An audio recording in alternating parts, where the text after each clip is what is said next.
Hello, everyone, and welcome to the Asher Marketing Podcast. This podcast is brought to you by Asher Agency, a full-service marketing agency with offices in Indiana, West Virginia, and Washington, D.C. For nearly 50 years, Asher has helped our clients tell their stories, reach customers and prospects, and stand out from the crowd. To learn more about how we can help your company, visit asheragency.com or contact us at hello@asheragency.com. Hello, everyone. My guest is Salena Scardina. Salena, how you doing? I'm great, Anthony. How are you? I'm doing great. The last time I saw you, you were an award nominee for the Champions of Change Award. So tell me, how did you get nominated for such a thing, and what was that all about? What's the story with that? So Greater Fort Wayne, Inc. here in town has always driven a lot of change. And since we've moved to Fort Wayne 10 years ago, I realized it was a huge opportunity to become a community leader, but then also help add to the change in the community. So my husband nominated me for the Champion of Change Award, which really helps advocate for women in the area of Allen County. Well, that's great. That's awesome, because you have, in addition to all the stuff we're going to get to in your work life, you've been board chair for the YMCA, for how long now?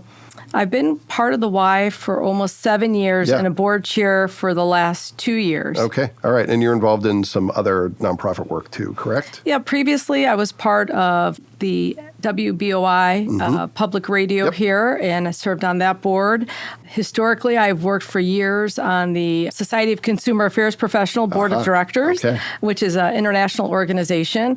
I volunteered through Junior Achievement, Latinos Count, really where I can make a difference and find the time to really give back to the community. Oh, well, that's great. Well, and congratulations again on that nomination. Very well deserved. Thank you. So let's talk about your career path, because I'm super interested. You and I have known each other for a while, but I don't know that I've ever heard the whole backstory. So if you wouldn't mind, start with what you were thinking about in terms of careers. When did you start thinking about, here's what I might want to do? Where did you go with that? And was it a straight line to where you are today, or did it take twists and turns along the way? Definitely not a straight line. And I'd have to say probably not a defined line either. So at a very young age, I realized that to open doors and to achieve in this world, I needed an education. And what I mean by that is my mom, amazing woman, worked in a factory, single parent to 3 children. And she encouraged us all to look at education or some sort of skill to be able to grow our careers. So I was the first one in my family to go to college. Didn't quite know where I wanted to be in the world of business, but just knew it was going to be business. At that point, there was not a term called customer experience. And I was building computers, 386 computers, doing programming, working in DOS and BASIC, and there wasn't a STEM program. They probably thought, who's that strange girl who spends her weekends programming? But I just was always excited about business. And my brother, my sister, and I started a lawn maintenance business when I was a teenager. And you grew up in Chicago area? Grew up in Chicago, born and raised in Chicago. I'll have to tell you, I grew up more on the south side, so I was the Sox fan. Met my husband, who grew up on the north side, so you know who won that battle. Yeah, we are now Cubs fans. So first one in my family to graduate from college, and I started to have this interest in technology, so I started to teach college courses in the evening, and through the daytime, I worked in the plastics industry for 5 years, realized after working in that industry that I wanted to do something a little bit different. So I was lucky to join McDonald's Corporation as a consultant, and they needed somebody to help teach the team's email. So that's going to date me back. So email. Well, if 386 didn't already. So actually joined McDonald's Corporation, and I realized what an amazing organization it was. And not only were there women in leadership positions, but there was so much opportunity for growth. So I actually worked at McDonald's for 15 years. Okay. So the connection there was you had taught at a community college. You knew more than most about the world of computers and technology, which was then sort of a growing field. So they said, we're going to combine those talents and put you in front of other people and put you in learning and development, basically. Is that how that all came together? Very close. I did a couple of years in investor relations. So before joining the customer experience and service teams, I worked in investor relations. And both of those departments, and I highly encourage individuals who are looking for entry roles into great companies to consider roles like that, because you learn so so much about a company from their investor side, of course, and a lot of public information, but also from the customer side, where you can see and hear all operational things of the organization and learn a lot. And then from there, you can springboard. Yeah. Okay, so you're at McDonald's. You're doing some training in email. Here's how you use email. How does that evolve while you're at McDonald's, and where do you go after that? So one of the exciting things about that time in my career is the concepts of CRM. And this is long before companies like Salesforce were well known. And there was an opportunity to really work close around the U.S. customer experience. So to be on the forefront of some of the processes and some of the automation around that was exciting. 15 years at McDonald's, I feel like I've really got my base in business around that organization, Hamburger University. Also, I got my MBA at that point at Benedictine there in Lisle, Illinois. And at that point, I said, what's next? So I felt like I had been through one of the best companies in the world. Was there an opportunity to do something different? Yeah. At the same point, we were looking to adventure out. I made a list of 7 companies, and on that list was Vera Bradley. So what was it about Vera Bradley that was interesting to you? First, it was female founded. So co-founders are both female. They had just gone public. And based on my experience in investor relations, I love listening to earnings calls and I love being part of business growth. I met the team here. We looked on the map and said, where's Fort Wayne, Indiana? And I joined the team in 2012, right after they went public. Oh, wow. Okay. So what was that experience like working for Vera Bradley, a large company, but having come from an even larger company? So sometimes you look at an organization and you ask yourself, do you hold the organization up or do they hold you up? And what I mean by that is you should be contributing to a company, but they should also be contributing to your growth. So I felt very prepared after those years at McDonald's in Chicago to come to Fort Wayne. But what I wasn't prepared for was this aspect of community. So I had never felt that sense of community, belonging, this idea that our neighbors are interested in our success as much as we're interested in theirs. And Pat and Barb, both of Vera Bradley, just had set a trajectory for women leadership. And that is where I think I really grew a lot around understanding what this other opportunity in business is around the relationship. Yeah. So am I correct that this is around the time when Vera Bradley goes public, that it also is now opening retail stores and doing things it had never done, which obviously are highly dependent upon customer experience?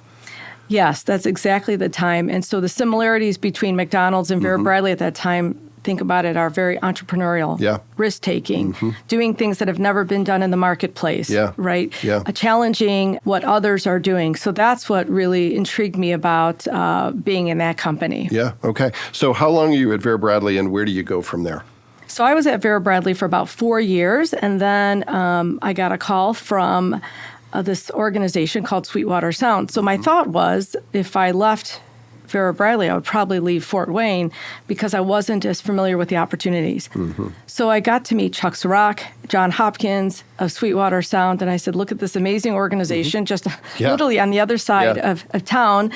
And they're the largest online e-commerce pro audio music instrument company in the United States.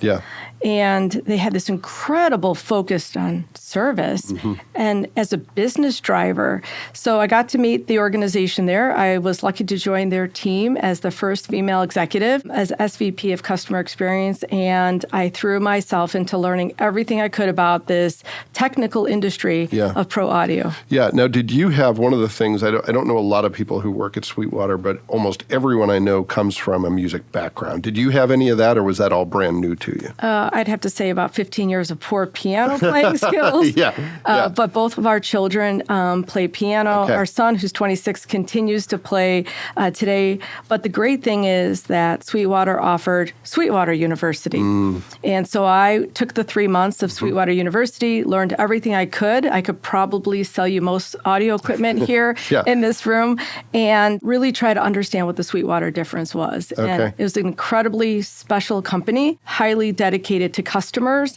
And it really, to me, is the benchmark for really how companies can use customer service for business growth. So what was that challenge like coming into a company that was already really good at customer experience and your charge is make it better? How did you navigate that? That's a great question, because when there's a lot of upside or there's a baseline that is give you a lot of potential runway, that's a different challenge, like a transformation versus something called enhancements. So at Sweetwater, it was looking for those things that could give us incremental customer experience growth, basis point change around improvement because something's already exceptional. Yeah. But like everything, a complaint was actually considered a defect. How do you root cause that to the very basis of how it happened to prevent that for the future? That's pretty much in the DNA of that company. Interesting. Oh, that's great. So you're at Sweetwater then for how long, and then where do you go from there? So I was at Sweetwater for a couple good years, and I got a call from this company called Hanes Brands, and they said, hey, we know that you can drive customer service and experience improvements. Why don't you take a look at our service offering? So I said, do you want me as consultant or employee? They said, how about a consultant? So I started my business. So it was a difficult step for me to take, but an important risk around being an entrepreneur. And I started a company called Hero CX and started my consulting business. And we are now 5 years into consulting. But the concept was very simple. Take the principles of the customer being the center of the equation and try to grow around this concept of a customer more on a journey. And you're not the center of the equation, but service to the customer is. So I've used that for several organizations, and I'd have to say that probably led me to my next career step right about the time that the pandemic was starting in March of 2020. All right, well, let's talk about that. I want to come back to the philosophical look at customer experience, but let's keep moving down the career path. So where do you go from there and bridge that to how you end up where you are today? So I needed that client that was going to be the big anchor client after Hanes Brands. And I had several other clients in between that, amazing organizations. And I wanted to work with an Indiana company. And Herf Jones here in Indianapolis was looking for a head of customer service. It was early 2020. They asked the same question, consultant or employee. At that point, I said, employee. I really want to be connected to the organization. And I started as their head of customer service.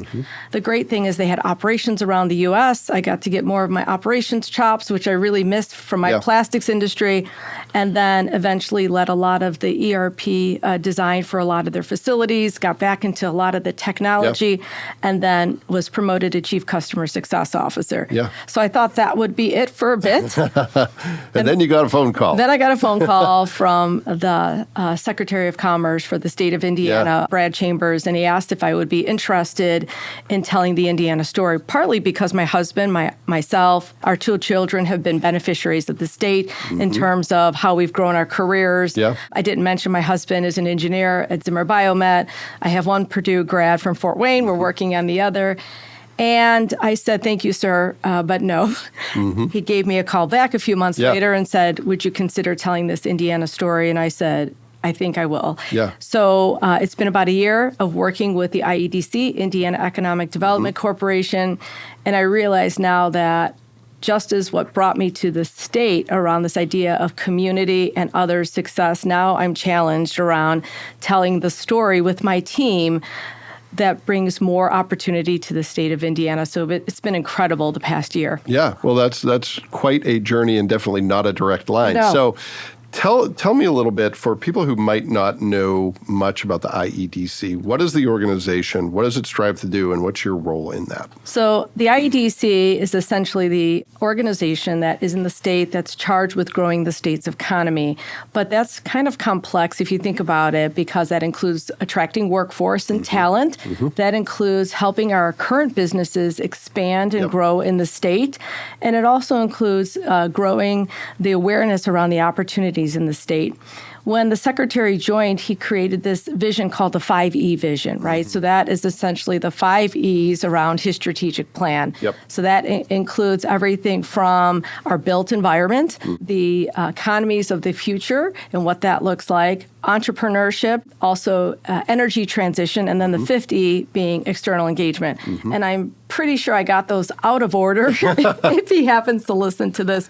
We can edit them into the right order if you'd like, But that external engagement piece was the one that I am leading for the IEDC in terms of telling the Indiana story in a right way that helps others be proud of what we do within the state, but then others outside of the state that want to be part of this great brand. Yeah. So what is, from your perspective, now that you've had a little bit of time to learn the job and to learn the state, what are some of Indiana's key strengths as a place to do business, as a place to either start a business, grow a business, or land a business, move a business to? What are some of Indiana's best differentiators? We do have a lot of strengths here. So recently, Forbes ranked us the #1 state to start a business. And then if you look at businesses that have been in operations, we have a higher success rate that they'll actually stay in business. We're in the top 4 in the country. But outside of that, it's just a very well-run state. And so what that means is that if you look at our balance sheet, like if you did for a business, the state runs really well. A couple other strengths that we have is really this idea of connectedness. So we're actually very interested in our businesses and individuals succeeding around us. When I first moved here, I thought, wow, everybody is really friendly. So I wasn't used to this idea of folks helping us succeed and what that looked like. Yeah. But now I see that at scale. So we hear very, very commonly that after a commitment to expand in the state or join the state, how easy like our permitting process is. So we have almost interagency support, one group working very close with another group, or our state leaders working very close with our local and regional leaders. That's not something you see every day. And I think because a lot of folks don't have perspective, they don't realize the benefit of that. So those are some of the strengths that we currently have in the state. Okay. So let's talk a little bit about your experience in customer service and customer engagement. And I'm going to take this a few different places. You know, there's a lot of people who might look at that and say, isn't that just common sense? Isn't it just treating people well and, you know, doing what customers ask you to do? What's your perspective on what customer experience is really all about? And is it really as simple as it sounds, or is it more complex than people might realize? I think customer experience is a little bit more complex, I would have to say, in the inside, but to the outside, to the customer or the receiver, it should be a very simple view. One of the things I believe in customer experience is that your customers, those you engage with, actually provide you with the roadmap, provide you with the details of how to get better and how to use that in your design thinking to continually iterate to offer something in the marketplace that's new and different and easier to use. A lot of folks don't realize that that is the job. Service, it actually is the job, and done well, it becomes a differentiator, like I mentioned, for brands like Sweetwater and Vera Bradley McDonald's. So how do you transition that to government roles? So the secretary always likes to say that we're running at the speed of business in this organization. And I like to say we're actually utilizing the practices of business, the best practices in the work that we do, right? Okay. So customer experience really is the intentional thought of offering something in the marketplace that helps a consumer or a business or an entity complete what they want to in a faster, more efficient, and streamlined way. Okay. In most cases, for businesses, that's growth and trajectory in terms of expansion. Yeah. So part of your job is very familiar to you because it's what you've been doing, but there's other aspects of your job that are somewhat new to you. Can you talk a little bit about that balance? What have you kind of had to learn from the ground up, and what's second nature to you in the role that you're in? So every job that you're in teaches you something. And if you're actively listening, like Barbara Bradley Backart taught me early on, be more interested than interesting. And what she meant by that was essentially continue to listen, be curious, and then take that and add it to your toolbox. So as I walked into this role, immediately I looked at some of the things that I've learned in private business, and I thought pattern recognition. I can see how businesses and brands have succeeded and used some of the same principles. Let's apply those here, and what that looks like: grow a strong team with really great leaders, create a very strong strategic external engagement plan, and then go to market and execute on it. Okay. All right. So there are some parallels there, some things that you didn't have to learn from the ground up.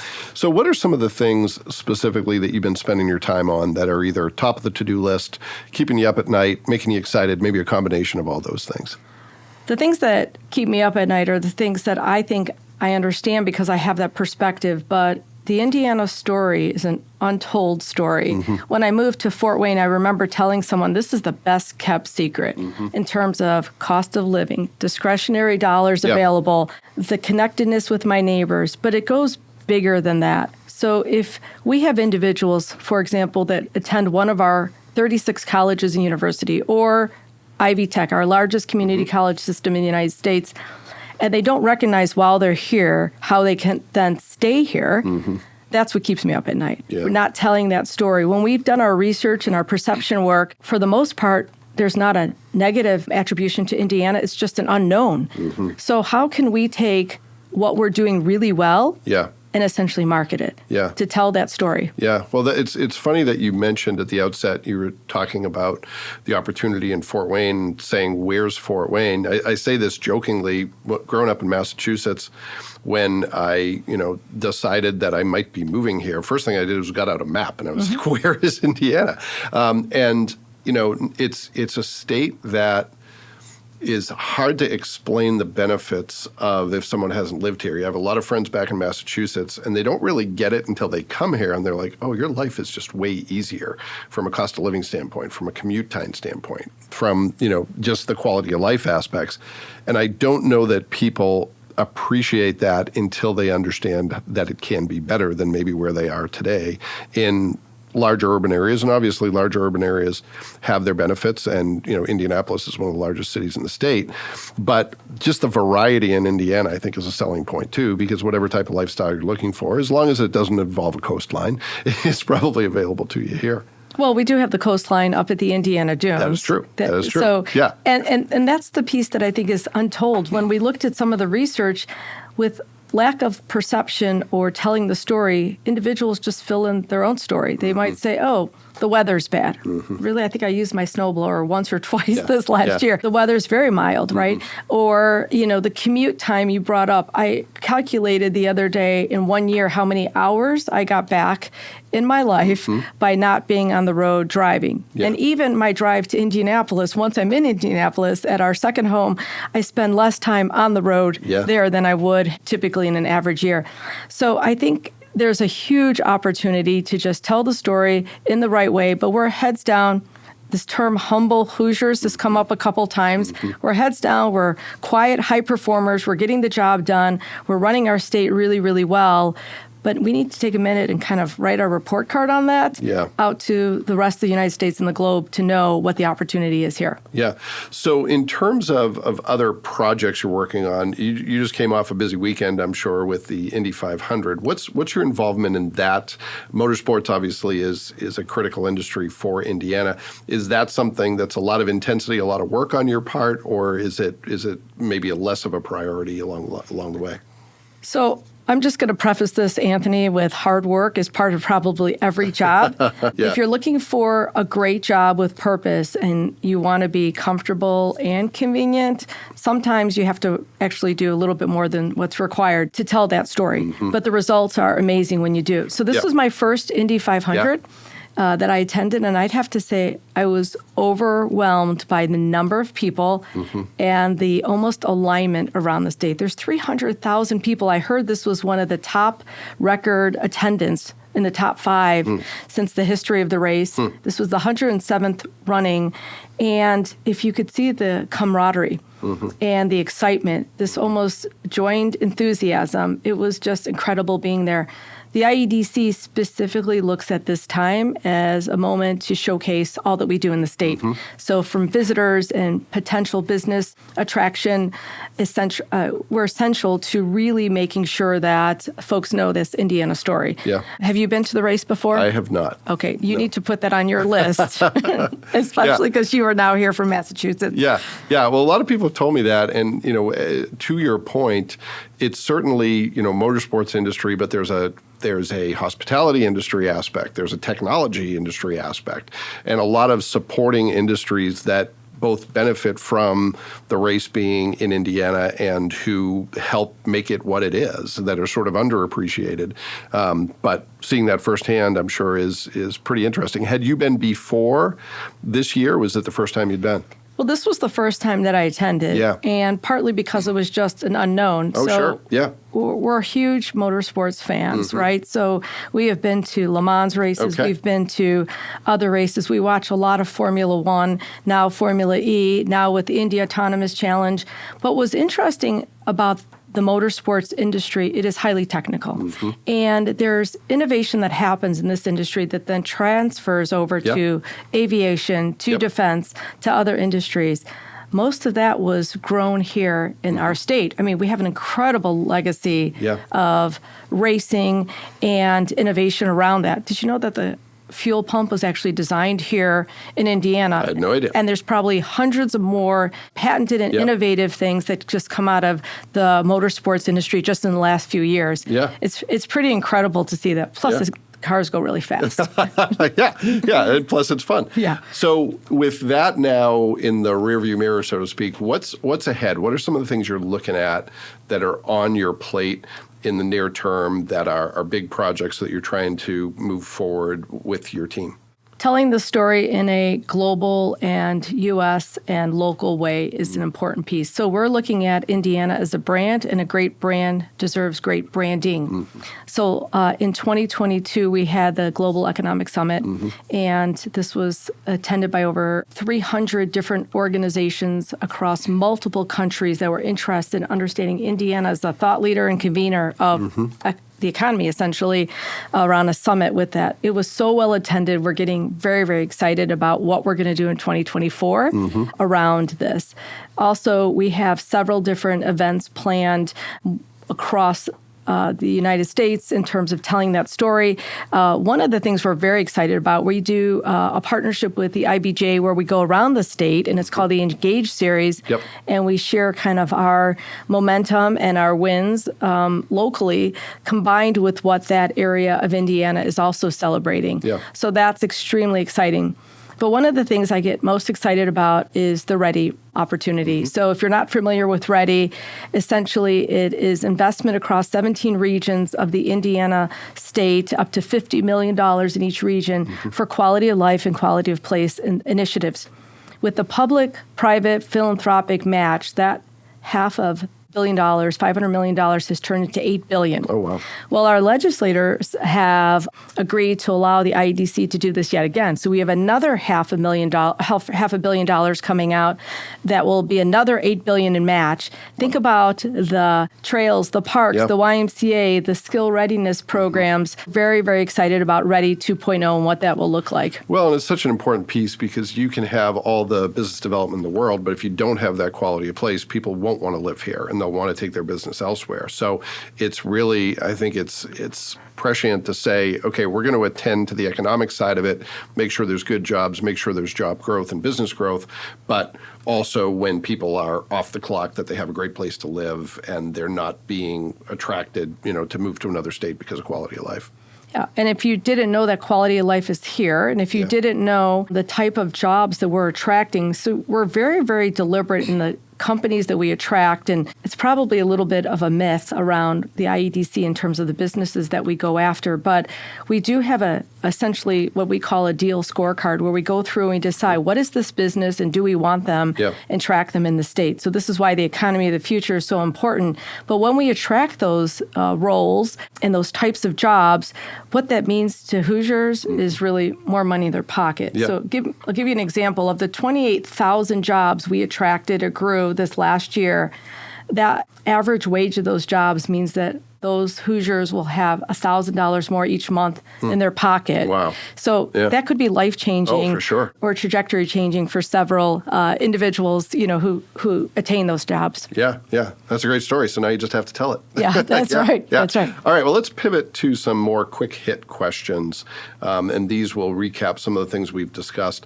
But first, I want to ask you about your career path, what you've learned along the way. You've done some different things. You've worked for some very large organizations. What are some of the things you've taken away from that? What's your best advice when it comes to building a successful, fulfilling career? I think that my best advice would be to do the job that you're in very, very well and be very curious about it, even if it's not the job that you actually want. So I've had some very interesting jobs over my career. I really wanted to teach college during those pivotal years of, I'd have to say, going into personal computing without going too back into the future. So to do that, the only class I could get into to teach at that point was English as a second language filing class in a business program. So I did that, knowing that I wanted to design the curriculum for computer science or business management. So that opened the door. I did a really exceptional job in that, and then I was able to achieve those other curriculum type classes that I wanted to be part of. Every job that I've had, I've learned something, and there's always great things about a job and things you would want to improve. But at the end of the day, if you're contributing, that is the job, right? And then if you're curious enough and you do a very great job in that, another door will open, and that could lead to something else. Yeah, no, I think that's a great point. And one of the things that I've been taught about leadership is you don't wait to exhibit leadership potential until you're in a leadership position. You start exhibiting the potential in every job you have, and that's when people identify you as capable and move you into those slots. A lot of times, I've worked with younger people who will say, how do I get to, the next job? And the answer is always the same. It's do the job you have well. Do even the really mundane parts of the internship or the entry-level job well, and that's how you're going to get on the path. You don't want to get complacent by any means, but I think there's a lot of wisdom in that, is just doing the best job you can with the position you're in, knowing that that's how you're going to prove you're capable of doing something else. Yeah, because every single day is an interview. Yeah. And I kind of look at it almost as a checkbook, right? I mean, I'm getting paid to do this job. I would like to have more credits, and I'd like to give a little bit more to this role, and not knowing what that would lead to. The other thing is, it's really unintended sometimes, the benefits that you'll get from being curious about something that might seem mundane. I could take a computer apart and I can tell you some of the pieces. I could take your phone apart and I probably couldn't see the millions of transistors in there, but I understand the ones and zeros. That's from my basis in understanding the curiosity around personal computing. So really, there's so much to learn. And now we live in a point in time where if you don't know something and you're curious, it's literally at your fingertips. But if you don't have that trait of curiosity, sometimes you'll miss the huge opportunity to take advantage of it. Yeah, that's a great point. You have to have the willingness to ask the questions in order to get the answers. So, all right, so second quick hit question, and you can take this in a number of different directions. What's a myth or misconception related to the work you've done that you want to clear up? This could be something about Indiana. It could be something about economic development. It could be something about customer experience. It could be something about, the personal computing, however you want to go with this. Something that you think is misunderstood that maybe deserves more attention. So I'll give you two. Let me start with the service one, and then I'll talk about my learning here in economic development. It's interesting when you engage with someone in a service role, and the job is not necessarily to solve the problem, and that should happen, but the job is actually service. I mean, that is the job, and in so many cases, you'll go through an engagement, and it will be better for both people on both sides of that service experience if the person doing the job realized that was the job, service. And then the day would feel so much better if they actually did something related to service on that. So I keep thinking that people who have service jobs think they're waiting for the better job. Well, that actually is the job. And when you're in it, you could really take advantage to understand people better, understand problem resolution, really understand how to communicate by looking at it as the job and being actually proud of that job. The second piece is really around the myth with economic development. So we don't hand out coupons at the state, right? The incentives are really based around this idea of these jobs and these careers that we're going to create for generations, not just for tomorrow, but for generations. Because, my son bought his first home in Fort Wayne. My daughter hopefully will also stay in Indiana, which I'm trying to convince her of that right now. I think she's almost there. This idea that whatever we do, it's really bigger than us. And we're very intentional about the types of businesses that we incentivize to come to the state. And I don't think everybody realizes that. Yeah. And these could be careers and companies around the most interesting things with agriculture, with life sciences, with innovation, technology. To study our state and become a student of Indiana, you realize there's so much depth here. And it is so robust. We just need to continue to invest in those types of jobs. Yeah. All right, great. Last one. What is something you use in your work? It could be a tool, could be a trick, could be a hack, could be an app. It doesn't have to be technology, but something that you use that you think deserves a little more appreciation, something that helps you get your work done and helps you stay on schedule. It's interesting because I thought about what a good answer to this question would be, and there's so many different things that I use, but compartments is the best way I could talk about All this. right. So compartments. So this past weekend was a holiday weekend. Yep. And I did compartmentalize. I literally did not look at my work phone or computer for 2.5 days, right? Yeah. So getting very good at being in those compartments. When if I'm having dinner with my family, or last week we had a wedding, I'm completely all in on that. Yeah. So being narrow and focused, speaking with you right now, I'm thinking about nothing else but this opportunity to tell this story. So I don't think we get a lot of credit for being in compartments and compartmentalizing, because multitasking was all the rage there for years. And still is in many respects, yeah. Right, but I do think when you can narrow in and focus, you can go a long way. Yeah. So that piece is one I've started to use in a way. The other thing is I tend to write things down to avoid them being in my head, so I'm then unable to put things in compartments. But whoever you're engaged with, I see the best leaders fully dedicated to that conversation or that focus, and not necessarily multitasking. Yeah, well, I agree with that 100%, but I want to play devil's advocate for a second to help people, I think, understand the point. You know, when you get away from work for, I think you said 2.5 days, how does that make you more productive? You know, what does that do to make you better at your job when you're actually away from your job? When I was early in my career at McDonald's Corporation, they took me through some training through Franklin Covey, and I learned the technique called sharpen the saw. And I said, I don't understand the concept. Shouldn't you just be cutting down the trees? Like, what do you mean sharpen the saw? And I started to understand that to be more effective, you actually have to stop doing the job that you're in. So in this case, you know, cutting down trees. Take time to sharpen that saw, actually get yourself more skilled, more honed, and then come back to the job. You'll actually be more effective. Yeah. So what a lot of folks don't realize is that when Franklin Covey training taught me that there was quadrant 1, which a lot of folks operate in, urgent and important. Yep. Not everything can be urgent and important, but there's this beautiful quadrant 2, which is important but not urgent. I try to move my teams more into that area, into the planning. Yeah. But that quadrant 4, which is not urgent, not important, once in a while you need that. Yeah. And it's either downtime, it's either meditating, it's exercising. My daughter and I did a 5K last week here in Fort Wayne. It was called Race for the Warriors. Yeah.